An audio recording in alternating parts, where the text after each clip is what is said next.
ناظرین سلام، Tariq Pirzada global affairs کی جانب سے ایک نئے پروگرام نئے شو کے ساتھ حاضر خدمت ہے۔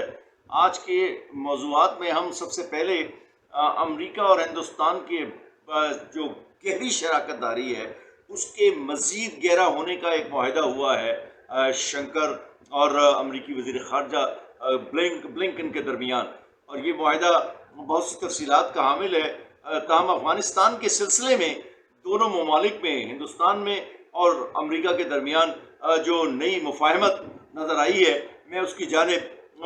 جلدی سے 3-4 نکات کی شکل میں اشارہ کرتا ہوں۔ سب سے اہم ترین بات جو ہوئی ہے وہ امریکہ اور ہندوستان نے اعلان کیا ہے اس پریس کانفرنس کے بعد کہ وہ دونوں ملک اکٹھے افغان عوام کی کامیابیوں کو قائم رکھنے کے لیے قائم کرتے رہیں گے۔ اس ملاقات میں، اس بیان میں پاکستان کا کہیں ذکر نہیں ہے، یہ یاد رکھنے کی بات ہے۔ ساتھ ساتھ انہوں نے یہ بھی کہا اسی فقرے کے اندر، اور دونوں ممالک علاقائی استحکام کے لیے بھی کام کرتے رہیں گے۔ علاقائی استحکام میں کشمیر کی جانب کوئی اشارہ نہیں ہے، تاہم پاکستان پر دباؤ اس سے عام طور پر امریکی محاورے میں مراد ہوتی ہے۔ دوسری اہم ترین بات جو اس پریس کانفرنس میں دیکھنے میں آئی وہ یہ ہے کہ شنکر نے یہ کہا کہ مذاکرات میں تعطل کے باوجود مذاکرات ہی حل کی طرف واحد راستہ ہیں۔ تاہم انہوں نے اس بات پر بہت زور دیا کہ افغانستان میں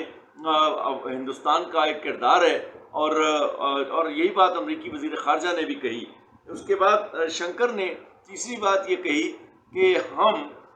دیکھ رہے ہیں کہ بعض ملک جو ہیں وہ افغانستان کی آزادی اور اقتدار اعلیٰ کی بات تو کرتے ہیں، وہ پاکستان کا بالواسطہ ذکر کر رہے تھے، لیکن جب ایسا کرنے کا وقت آتا ہے تو ملائن انفلوئنس یعنی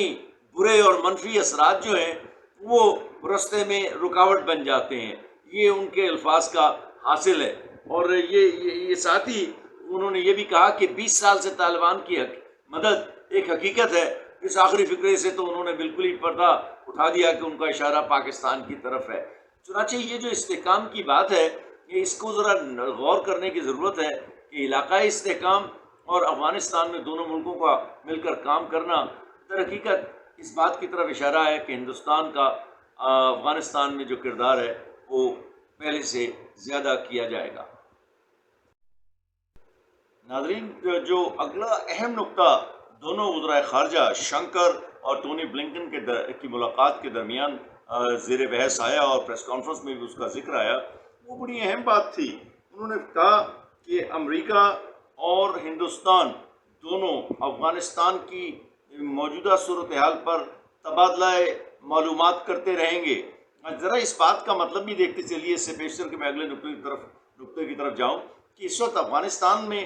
بنیادی طور پر ہندوستان کا کوئی کردار نہیں ہے۔ اگر ہے تو پاکستان کا مصالحت کاری کے ذریعے ہے، طالبان کو قائل کرنے کے ذریعے ہے، چین کا ہے جن کے طالبان سے تعلقات ہیں، ایران کا ہے، خود امریکی ان کے ساتھ براہ راست رابطے میں ہے۔ لہذا ہندوستان کو بالواسطہ طور پر اور بلا واسطہ اور براہ راست طور پر افغانستان کی صورتحال پر میں شامل کرنے کے لیے ان سے معلومات کا تبادلہ در حقیقت اپنی اسٹریٹجک پارٹنرشپ کو ہندوستان سے مستحکم کرنے کے لیے تو ہو سکتا ہے، لیکن اس کا براہ راست ہندوستان کس طرح فائدہ اٹھائے گا یہ تو وہی جانتے ہیں۔ لیکن میں یہ سمجھتا ہوں وہ خواہش کہ ہندوستان افغانستان میں بڑا کردار ادا کرے، یہ اس کی غمازی کرتا ہے۔ دوسرا جو اہم نقطہ ہے وہ دباؤ ڈالنے کا ہے۔ بڑے واضح الفاظ میں دونوں وزرائے خارجہ نے کہا، اور امریکی وزیر خارجہ نے بھی اس بات کا ذکر کیا کہ ہم طالبان کو مذاکرات کی میز پر لانے کے لیے، کیونکہ وہ پہلے میز پر موجود ہیں، اور اس کو میز پر لانے کے لیے ہم دباؤ کے نئے طریقے دریافت کر سکتے ہیں، تلاش کر سکتے ہیں۔ ذرا اس نقطے پر بھی غور کیجئے کہ دباؤ کے وہ کون سے طریقے ہو سکتے ہیں۔ اس کا مطلب ہے افق کے پار سے مزید حملے، بالواسطہ طور پر ہندوستان کی مداخلت کا راستہ افغانستان میں ہموار کرنا، اور شاید کسی تیسرے ملک کے ذریعے، چاہے وہ ایران ہو یا کوئی اور، افغانستان کی مدد کر اسلحے کے ذریعے مدد بڑے ہی خاموش انداز میں کرنے کا ایک اشارہ ہو سکتا ہے۔ تیسری بات انہوں نے جو کہی ہے وہ شنکر نے یہ کہی ہے کہ ہندوستان اور امریکہ کے تعلقات ایک نئے دور میں